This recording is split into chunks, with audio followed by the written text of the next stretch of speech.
வசனத்துல இருந்து ஒரு லிஸ்ட் சொல்றாரு பவுல் இங்க. 1வது வசனத்தை யாராவது வாசிக்க முடியுமா? நான் மனுஷ பாஷைகளையும் தூதர் பாஷைகளையும் பேசினாலும் அன்பு எனக்கு இராவிட்டால் சத்தமிடுகிற வெண்கலம் போலவும் ஓசையிடுகிற கைத்தாளம் போலவும் இருப்பேன்.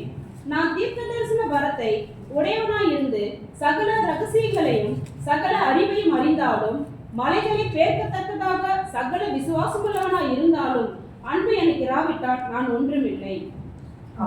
அன்பு எனக்கு இல்லாவிட்டால் நான் ஒன்றும் இல்லை. எதனால அன்பு ரொம்ப முக்கியம்னா, நம்மளுக்கு அன்புன்றது ஒண்ணு இந்த உலகத்துல நம்மளுக்குள்ள இல்லைன்னா நம்ம ஒண்ணுமே இல்லை. இந்த உலகத்துல இருக்கிற மனிதர்கள் சொல்லுவாங்க, இந்த மாதிரி இவ்வளவு சொத்துக்களும் இவ்வளவு சுகங்களும் இவ்வளவு பொருட்களும் இருந்தாதான் நம்மளுடைய வாழ்க்கைக்கு வேல்யூ. ஆனா வசனம் சொல்லுது, சத்திய வேதம் சொல்லுது, அன்பு இல்லாவிட்டால் நம்ம என்ன இல்லை, ஒன்றுமே இல்லை. நம்ம ஒண்ணுமே கொண்டு வந்தது இல்லை, நம்ம ஒன்றும் கொண்டு போவது இல்லை. ஆனா இந்த உலகத்துல நம்ம வாழ்கிற ஒவ்வொரு நாட்களிலும் பிறரிடத்திலும் நம்ம காட்டுகிற அன்பும் கர்த்தருடைய அன்பை நம்ம காட்டுகிறது மட்டும்தான் நம்ம கூட என்ன பண்ண போகுது, வரப்போகுது. ஸோ அன்பு இல்லைன்னா நம்ம என்ன இல்லை, ஒன்றுமே இல்லை.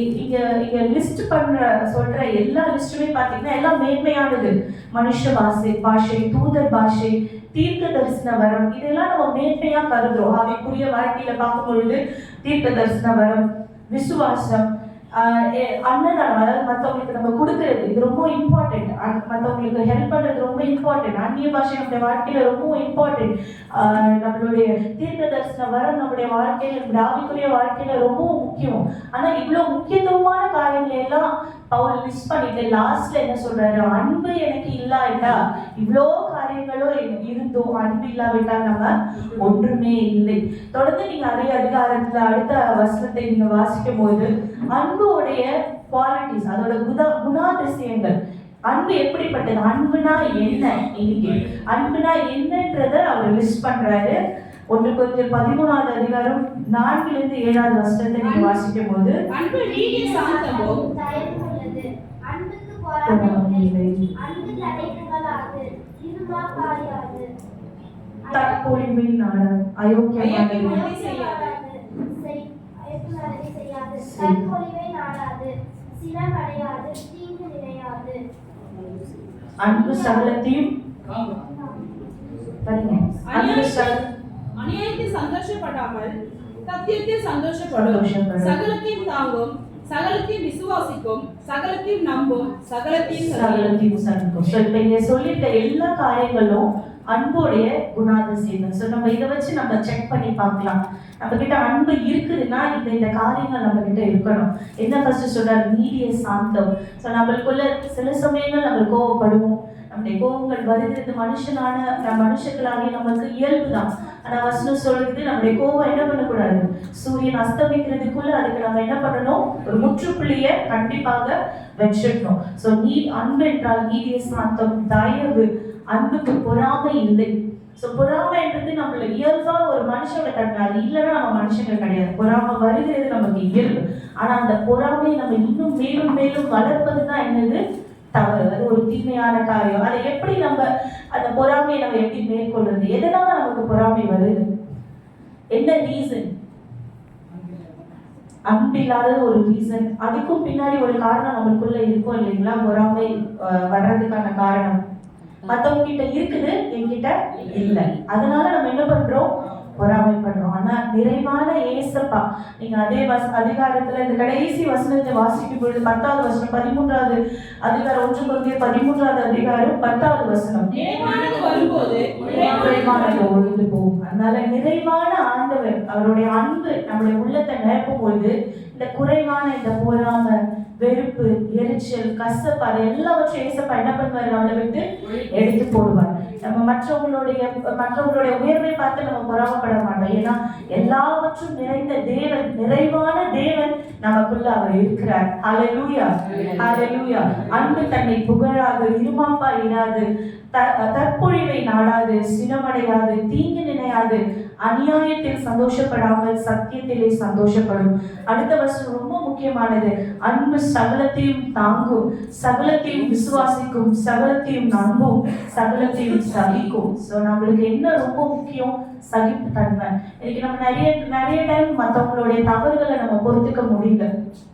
ஏன் இந்த தவறு அவங்க செய்யறாங்க, ஏன் இந்த அநியாயத்தை எனக்கு விரோதமா அவங்க செய்யறாங்க, அதை நம்மளால தாங்கிக்க முடியல. அதனால நம்ம என்ன பண்றோம், அவங்க கிட்ட வாக்குவாதம் பண்றோம், அவங்க கிட்ட சண்டை போடுறோம். ஆனா நம்மளுக்குள்ள ஆண்டவருடைய அன்பு இருக்கும் பொழுது நம்ம பேசவே மாட்டோம். கர்த்தர் அவங்கள எப்படியாச்சும் மாத்துவாரு. நான் அவங்க கூட வாக்குவாதம் பண்ண வேண்டிய அவசியம் இல்லை. அதுக்கு மாற நான் அதை என்ன பண்றேன், ஆண்டவருடைய அன்பினால் அதை நான் சகித்துக் கொள்கிறேன்ற அந்த சகிப்பு தன்மையை கர்த்தர் நமக்கு தர வல்லவராக இருக்கிறார். 1 கொரிந்தியர் 13வது அதிகாரம் 8வது வசனத்திலேயோ 9வது வசனத்திலேயோ கர்த்தர் சொல் வசனத்தை வாசிங்க. அன்பு ஒரு காலம் ஒழியாது, தீர்க்க தரிசனங்களாலும் ஒழிந்து போம், அந்நிய பாஷைகளினாலும் ஒழிந்து போம், அறிவினாலும் ஒழிந்து போம். நம்முடைய அறிவு குறைவுள்ளது, நாம் தீர்க்க தரிசனம் சொல்லுதலும் குறைவுள்ளது. சோ நம்முடைய அறிவு என்னது, குறைவுள்ளது.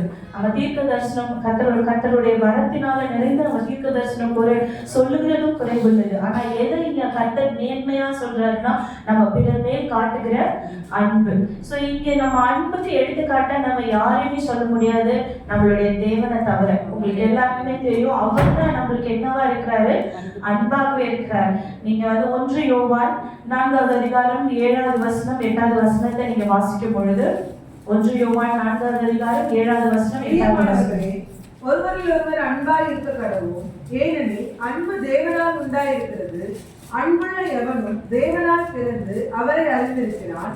அன்பில்லாதவன் தேவனை அறியான், தேவன் அன்பாகவே. ஆமென், அல்லேலூயா. அன்பாகவே இருக்கிறார். நம்முடைய ஆண்டவர் எப்படியா இருக்கிறாரு, அவர் அன்பாகவே இருக்கிறார். ஏனென்றால் அன்பு தேவனால் உண்டாயிருக்கிறது. நம்மளுக்கு இந்த உலகத்துல நம்மளை பிரகாசிப்பிக்கிற மெய்யான ஒளி யாரு, நம்முடைய கர்த்தர், நம்முடைய தேவன் மட்டும்தான். அவரால் மட்டும்தான் நம்மள இந்த உலகத்துல இருக்கிற எல்லா பாடுகள் எல்லா கஷ்டங்கள் இருந்தும் நம்மளை மீட்டு எடுக்க முடியும். சோ ஆண்டவருடைய அன்பு என்னது, நிரந்தரமானது. அது மாத்திரம் இல்லாமல் அவர் தான் நம்மளுடைய வாழ்க்கையில அன்பாக இருக்கிறார். 1 யோவான் 4வது அதிகாரம் 9வது வசனம் 10வது வசனத்தை நீங்க வாசிக்கும் பொழுது, நாம் பிழைக்கும்படிக்கு தேவன் அவரை உலகத்திலே அனுப்பினதினால் தேவன் நம்மேல் வைத்த அன்பு வெளிப்பட்டது. நாம் தேவனிடத்தில் அன்பு கூர்ந்ததினால் அல்ல, அவர் நம்மிடத்தில் அன்பு கூர்ந்து நம்முடைய பாவங்களை நிவர்த்தி செய்கிற கிருபாதார வழியாக நம்முடைய குமாரனை அனுப்பினதாலே அன்பு உண்டாயிருக்கிறது. இந்த அன்பு நம்மளுக்கு எப்படி உண்டாச்சு, தேவன் அன்பாகவே இருக்கிறார். ஆனா இந்த அன்பு, இந்த சிலுவை தியானத்தை குறித்து இது ஒரு பெரிய வாரமா நம்ம கருதிட்டு இருக்கிறோம் இல்லைங்களா? இந்த வாரத்துல நம்மளுக்கு பெரிய வெள்ளி இருக்கிறது, பெரிய வியாழன் இருக்கிறது. ஆண்டவருடைய பாடுகளையும் ஆண்டவருடைய மரண பாடுகளையும் நினைவு கூறும்படியே இந்த நாட்கள் நம்ம அனுசரிச்சிருக்கிறோம். ஆனா எதனால கர்த்தர் அவர் தன்னை பலியாக கொடுத்தார், எதற்காக, அதோட ரீசன் என்ன, ஏன் ஆண்டவர் தன்னை சிலுவைக்கு ஒப்பு கொடுக்க வேண்டும்? அதுக்கு பின்னாடி இருக்கிற ஒரே ஒரு காரியம் என்னது, அவர் நம்மேல் வைத்த அன்பு. அவர் நம்மேல் வைத்த அன்பு மட்டும்தான் அவர் தன்னையே ஒரு கிருபாதார பலியாய் கல்வாரி சிலுவையில தன்னை பலியிட்டு நம் மீது அவருடைய அன்பை என்ன பண்ணாரு, காண்பித்தார். இந்த வசனம் சொல்லுகிறது, நாம் அன்பு கூறுகிறதினால் அல்ல, அவர் நம்மில் அன்பு கூறுகிறதினால். நம்ம ஏசப்பா கிட்ட அன்பு கூர்ந்ததுனால அவர் நமக்காக பலியால, அவர் நம் மீது வைத்த அனாதி ஸ்நேகம். எத்தனை பேர் சொல்ல முடியும், அனாதி ஸ்நேகம். உடைய அனாதி ஸ்நேகத்தால நான் நிலைநிற்கிறேன். அவருடைய அனாதி ஸ்நேகத்தினால அவர் நம்மை தேடி வந்து எங்கோ பாவத்துல, எங்கேயோ சாபத்துல, எங்கேயோ முடங்கி கிடந்த நம்மளை கர்த்தர் என்ன பண்ணாரு, தேடி வந்தார். அவர் நம்மை தேடி வந்து அவருடைய அன்பை நமக்கு அளித்து ஒரு பெரிய ரட்சிப்பையும் விடுதலை நமக்கு தந்திருக்கிறார். இன்னைக்கு உலகத்துல இருக்கிறவங்களுக்கு இந்த நிச்சயம் இல்லை. இந்த உலகத்துல இருக்கவங்க என்ன பண்ணுவாங்க, இன்னைக்கு ஏகப்பட்ட பேர் நீங்க மோர் பர்சன்டேஜ் எடுத்துக்கிட்டீங்கன்னா பாதி பேர் டிப்ரெஷன்ல இருக்கிறாங்க. ஏன் என் வாழ்க்கையில இப்படி நடக்குது, ஏன் என்னுடைய வாழ்க்கையில எனக்கு மாத்திரம் இப்படி நடக்குது, இப்படி டிப்ரெஷன்லயே இருந்து என்ன பண்றாங்க, நிறைய பேர் தன்னுடைய வாழ்க்கையை முடித்தே கொள்ளுகிறாங்க. ஆனா நம்மளுக்கு ஒரு நிச்சயம் இருக்கு, நம்ம வாழ்க்கையில வருகிற எல்லா பிரச்சனையிலும், எந்த டிப்ரெஷனா இருந்தாலும், எந்த ப்ராப்ளமா இருந்தாலும் நம்மளை தூக்கி விடுறதுக்கு யார் இருக்காங்க, நம்மளுடைய ஏசப்பா நம்ம கூட இருக்காங்க. அவருடைய அன்பு நம்ம கூட இருக்குது. அதனால நம்ம என்ன பண்ணலாம், தைரியமாய் பிறரிடத்துல நம்ம என்ன பண்ணலாம், ஏசப்பா நல்லவர், ஏசப்பாவுடைய அன்பை நீங்க வாங்க, நீங்க ஏசப்பாவோட அன்பை ருசிச்சு பாருங்க, நம்ம பிறருக்கு என்ன பண்ண முடியுது, சொல்ல முடியுது. உலகத்தாரால சொல்ல முடியுதா? நீங்க யோசிச்சு பாருங்க. சில பேர் பாசிட்டிவ் நீங்க பாசிட்டிவா பேசுனீங்கன்னா எல்லாமே நடந்துரும் அப்படின்னு உலகத்தார் சில பேர் பேசிட்டு இருப்பாங்க. ஆனா அது எந்த அளவுக்கு ஒர்க் அவுட் ஆகும்னு தெரியாது. ஆனா கர்த்தருடைய வார்த்தை உண்மையான உயிருள்ள வார்த்தைகளை நம்ம மற்றவங்களுக்கு சொல்லும் பொழுது கர்த்தர் அவரோட வாழ்க்கையில நிச்சயமாவே என்ன பண்ணுவாரு, கிரியை செய்ய வல்லவரா இருக்கிறார். அதனால நம்ம அவரை தேடவில்லை, அவர் நம்ம என்ன பண்ணாரு, தேடி வந்தார். அந்த அன்பை நம்ம நினைக்கும் பொழுது நம்மளுடைய உள்ளத்துல சில டைம் நம்ம யாருமே என்னை நினைக்கலையே ஆண்டவரே, யாருமே என் மீது அன்பு வைக்க யாருமே இல்லையே, நான் போற பாதையை பார்க்கறதுக்கு யாருமே இல்லைன்னு நினைக்கும் பொழுது கர்த்தர் ஒருவர் நமக்காக எப்பவுமே என்ன பண்றாரு, நான் இருக்கிறேன்னு நம்ம நிறைய வாட்டி நம்மள என்ன பண்றாரு, தைரியப்படுத்துறாரு. ஹalleluya. எத்தனை பேர் ஆமா சொல்றீங்க? ஆமென். ஹalleluya. ஹalleluya. ஓடும் ஆற்றுக்கு அணை போடலாம், தேவ அன்புக்கு அணை இல்லையே.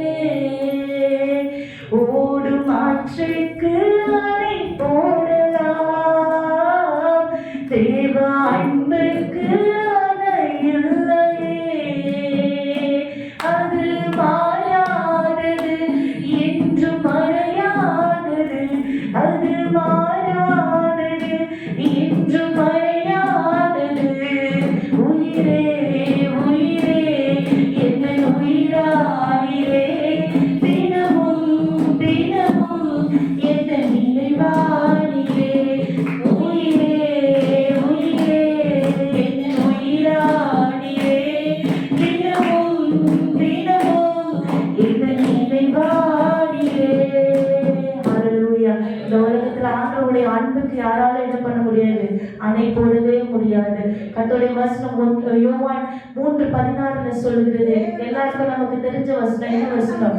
நம்முடைய ஒரே பேரான குமாரனை இந்த உலகத்துக்கு தந்தருளி இவ்வளவாய் நம்ம மீது என்ன பண்ணாரு, அன்பு கொடுத்தார். இன்னொரு வசனம் சொல்லுது, அவருடைய குமாரனே நமக்கு தந்திருக்க மற்றது எல்லாத்தையும் அழுதாதிருப்பது எப்படி. நம்மளுடைய வேண்டுதல்கள் விண்ணப்பங்கள் எதுவா இருந்தாலும் ஒன்றை மட்டும் நம்ம நினைச்சு கொள்ளணும், ஆண்டவர் நமக்காக அவருடைய ஒரே பேரான குமாரனையே கொடுத்திருக்கிறாரு. ஆனா நம்மளுடைய வேண்டுதல்களை எல்லாம் அருளாதிருப்பது எப்படி. ஹalleluya. இன்னொரு வசனம் கூட இருக்கிறது, பொல்லாதவர்களாகிய நீங்கள் உங்கள் பிள்ளைகளுக்கு நல்ல ஈவுகளை கொடுக்க அறிந்திருக்கும் பொழுது பரமபிதா நமக்கு என்ன பண்ணுவாரு, அதை காட்டிலும் நல்ல ஈவுகளை தர வல்லவரா இருக்கிறேன். எத்தனை பேர் விசுவாசிப்பீங்க? நல்லா உயர்த்தி கர்த்தர் நமக்கு நல்ல ஈவுகளை கொடுக்கிறவரா இருக்கிறார். ஹalleluya. ஹalleluya. ஹalleluya. லூக்கா 10ஆம் அதிகாரம் 27வது வசனம். லூக்கா 10:27. உன் தேவனாகிய கர்த்தரிடத்தில் உன் முழு இதயத்தோடும், உன் முழு ஆத்மாவோடும், உன் முழு பலத்தோடும், உன் முழு சிந்தனையோடும் அன்பு கூர்ந்து உன்னிடத்தில் அன்பு கூறுவது போல பிறரிடத்திலும் அன்பு கூறுவாயாரே என்று எழுதியிருக்கிறது என்றான். ஆமென். இந்த அதிகாரத்தை நீங்க பார்க்கும் பொழுது ஒருவர் வந்து இயேசு படத்துல கேட்கிறாரு, அதுவே நான் நித்திய ஜீவனை அடைவதற்கு நான் என்ன செய்ய வேண்டும். ஆண்டவர் அதுக்கு பிரதியுத்தரமா என்ன சொல்றாரு, நியாயப்பிரமாணத்துல எழுதி இருக்குது, நீ என்ன பண்ணணும், தேவனாகிய கர்த்தரிடத்தில் உன் முழு இருதயத்தோடும், உன் முழு ஆத்மாவோடும், உன் முழு பலத்தோடும், உன் முழு சிந்தையோடும் அன்பு கூறுவாயாக. சோ ஆண்டவர் நமக்கு சொல்றது என்னது, நம்ம இந்த உலகத்துல வாழறது எதுக்காக? இந்த உலகத்திலோட நம்முடைய வாழ்க்கை முடிக்கிறதுக்காகவா? இல்ல, நம்மளுக்குன்னு ஒரு நித்திய வாழ்வு இருக்குது. அந்த நித்திய வீட்டுக்கு போறதுனால தான் இந்த உலகத்துல நம்ம என்ன பண்றோம், பிரயாசப்பட்டு இருக்கோம். சோ அதுக்கு போறதுக்கு நமக்கு முக்கியமா என்ன தேவை? ஃபர்ஸ்ட் தேவனிடத்துல அன்பு கூறணும். ரெண்டாவதா நீங்க பார்க்கும்போது உன்னிடத்தில் நீ அன்பு கூறும் பொழுது உன்னிடத்தில் அன்பு கூறுகிறது போல பிறரிடத்திலும் அன்பு கூறணும். சோ ஃபர்ஸ்ட்ல நம்ம ஒரு சிலர் நம்ம டிக் வாங்கிடுவோம், நம்ம ஏசப்பாவை நேசிப்போம், ஏசப்பாவுக்கு பிரியமான காரியங்கள் எல்லாவற்றையும் நம்ம செஞ்சுக்குவோம். ஆனா ரெண்டாவது நமக்கு சில நேரங்கள் என்னது, ரொம்பவும் கஷ்டம். நம்ம நேசிக்கிறது போல பிறரை நேசிக்கிறது என்னது, நமக்கு மிகவும் ஒரு சில காரியங்கள் நமக்கு ரொம்ப கஷ்டமான விஷயமா இருக்கும். ஆனா கர்த்தருடைய அன்பை நம்ம நோக்கி பார்க்கும்போது, அந்த கல்வாரி சிலுவையின் அன்பை நம்ம நோக்கி பார்க்கும் பொழுது நம்மளை நம்ம எப்படி நேசிக்கிறோமோ அதே போல நம்ம என்ன பண்ணுவோம், பிறரையும் நேசிக்குவோம். நம்ம வழியில போகும்போது யாராவது பசியோடு நிக்கிறத பார்த்தோம்னா, ஐயோ இந்த டைம்ல ஒருவேளை எனக்கு பசிச்சுதுன்னா நான் என்ன பண்ணுவேன், இறங்கி அவங்களுக்கு ஏதாவது வாங்கி கொடுக்கறது. ஒருவேளை யாராவது ரொம்ப கிழிஞ்ச துணி போட்டிருக்க ரோட்ல பார்த்தோம்னா அவங்களுக்கு ஏதாவது உதவி செய்யறது. கர்த்தருடைய கிருபையினால கிறிஸ்துமஸ் நாட்கள் எல்லாம் பொஷவாக்கம் பகுதியில நாங்கள் டெய்லியும் ஞாயிற்றுக்கிழமைகள்ல சரவணா ஸ்டோர் தெரியும், அங்க போய் நின்று நாங்கள் கர்த்தருடைய வார்த்தைகளை கைப்பிரதிகளை கொடுப்போம். நான் என்னுடைய சகோதரிகள் பெண்கள் மட்டும்தான் போவோம், கொடுப்போம். ஸோ அதை நாங்கள் கொடுப்போம். அது மாத்திரம் இல்லாமல் அங்கே இருக்கிற சில பேர் யாரெல்லாம் இருக்காங்களோ, கஷ்டப்படுறவங்க இருக்காங்களோ, அவங்களுக்கு நாங்கள் தேவையான ஆகாரத்தை வாங்கி கொடுப்போம். எதனாலன்னா ஒருவேளை அவங்களோட பசியோட இந்த இரவில் அவங்க தூங்கும்போது அந்த வேதனை நம்மளுக்கு அது நம்மளுக்கு தெரியாது இல்லைங்களா? ஸோ அவங்களுக்கு நம்ம உதவி செய்யலாம். நம்மளை போல பிறரை நேசிக்கும் பொழுது கர்த்தர் நம்ம என்ன பண்ணுவாரு, நம்மளை ஆசீர்வதிப்பார். எப்பவுமே மற்றவங்களோட இஷ்யூஸ், இப்போ மற்றவங்களை நேசிக்கிறது மாத்திரம் இல்லை, சில சமயம் நம்ம மற்றவங்க மேல கோவப்பட்டுருவோம், சில சமயம் மற்றவங்க மேல நம்ம திட்டிடுவோம். ஆனா அவங்க எப்படி ஃபீல் பண்ணுவாங்கன்றதை நம்ம என்ன பண்றதுல யோசிக்கிறதே இல்லை. அவங்களுடைய உணர்வு எப்படி இருக்கும், அவங்க நம்ம திட்டுறதுனால அவங்க கஷ்டப்படுவாங்க அப்படின்றத நம்ம நினைக்கிறதே இல்லை. ஆனா எப்பவுமே நம்ம மற்றவங்களை பேசும் பொழுதும் சரி, மற்றவங்க இடத்துல ஏதாவது பகிர்ந்து